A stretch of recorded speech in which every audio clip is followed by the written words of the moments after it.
In 1971, it was called the world's fastest dirt bike. The Mako 501 wasn't just fast, it was ferocious.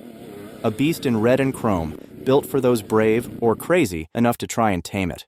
You crack the throttle, and it doesn't just go, it leaps, arm-wrenching, violent, neck-snapping acceleration that hits you like a hammer. This wasn't just motocross, it was survival.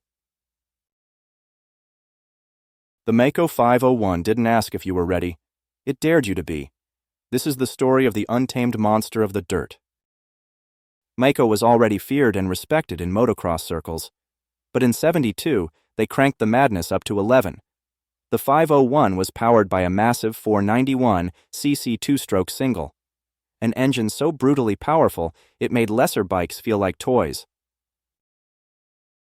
Most owners followed the Mako owner's manual guidelines describing how to get around 63 horsepower at the countershaft sprocket, with further modified versions reported to be making at least 20% more. Staggering. And remember, this was in 1971, on drum brakes and skinny forks. Power delivery? Instant. Explosive. One twist of the throttle could send the rear tire into orbit or send you into the weeds. It wasn't refined. It wasn't polite. It was raw, mechanical savagery, ripping and snarling its way through the dirt like a wild animal. The engine alone looked like it was hewn from stone. Massive cooling fins, a monster bing carb, and that snarling expansion chamber like a trumpet of war. Every time you kicked it over, you were rolling the dice. Will it start? Will it bite? Because make no mistake, the 501 was not your friend.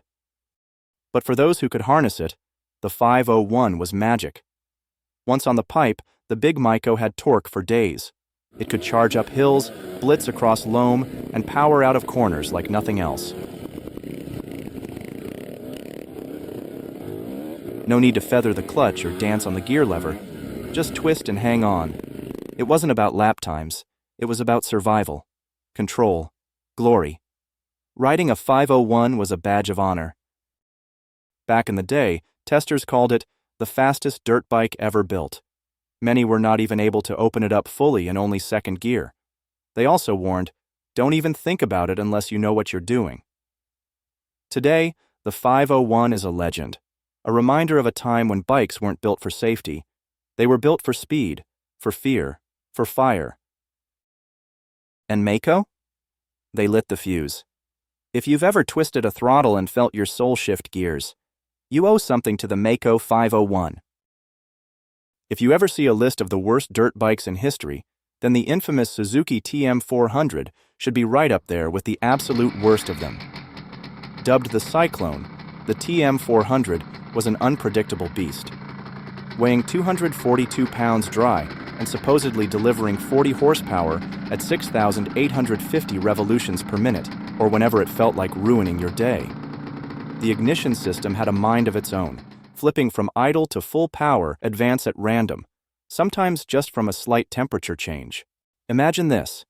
You exit a turn, smoothly rolling on the throttle, and suddenly, bam, the power slams in like a sledgehammer, kicking the rear end 3 feet sideways. The frame shudders, your grip loosens, and before you know it, you're soaring through the air. Then, wham, you hit the ground, and just when you think it's over, the TM400 lands on you for good measure. The Cyclone wasn't just dangerous because of its power band.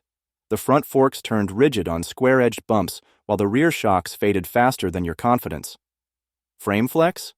Oh, it was Olympic level.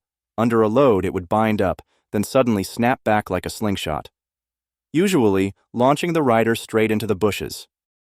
The TM400 was marketed as a replica of the factory bikes ridden by motocross legends Joel Robert and Roger DeCoster.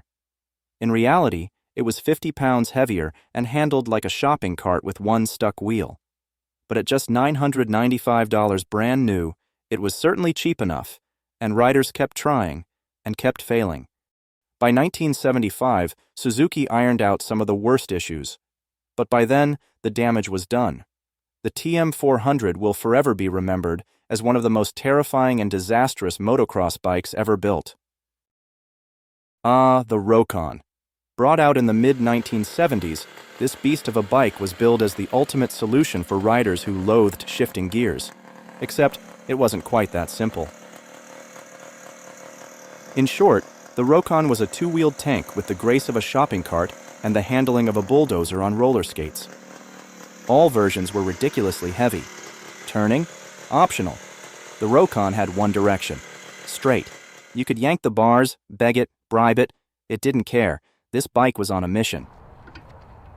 Starting it was an upper body workout. Forget electric start. This thing had a rope pull, like you were trying to start a demonic lawnmower. And since it came poorly jetted from the factory, you'd yank that rope over and over until your hand was shredded. Then there was the infamous belt drive. Let's just say it didn't inspire confidence. It gave the impression of the actual reliability of, say, a rubber band. Now, the Rokon was fast. It had disc brakes too, technically. But those brakes only worked when they felt like it. The master cylinder often boiled over, leaving you with a limp lever and no stopping power heading into a turn. Speaking of turns, thanks to its torque converter, gearing down didn't exist. You just coasted into bends and down hills like a terrified bowling ball. No engine braking, just hope, prayer, and whatever's left of your dignity. It was downright spooky. So the Rokon, it was a wild idea, part motorcycle, part workout machine, part trust exercise. It was completely unpredictable and probably out to kill you. But hey, at least it looked cool doing it. Some bikes make history for all the right reasons. Others, well, they make history for all the wrong ones. Enter the 1973 to 1974 Yamaha SC500, one of the worst dirt bikes ever made. A 4-speed brute with a 498cc two-stroke heart, this machine had all the makings of a legend, except for the minor detail that it was downright terrible. This thing ran hotter than a summer in Death Valley, detonated like a firecracker, stalled at will, and seized up with enthusiasm. If frustration had a form, it would be this bike. Yamaha's suspension setup didn't help either. The front forks were state-of-the-dark technology, and the rear shocks faded faster than a neon sign in broad daylight. The SC500 shook its steering head more than a wet dog coming out of water. The rear end? It bounced around like Yamaha had added a hinge in the middle of the frame. Handling was a suggestion rather than a guarantee. At 243 pounds, it was heavy, awkward, and unpredictable. The only thing Yamaha got right? The gas cap didn't leak. Talk about setting the bar low.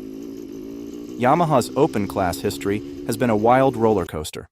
For every legendary YZ465, there's a dismal YZ490 to remind us of their missteps. But every roller coaster starts at the bottom, and the SC500 was the lowest of lows. So, that's it for today's video, guys. I do hope you enjoyed it. And if you did, please give it a big thumbs up, and subscribing to the channel too would be great. I'm sure this content will generate plenty of interest and a little bit of controversy, so feel free to leave your thoughts in the comments section below. Thanks for watching. See you next time.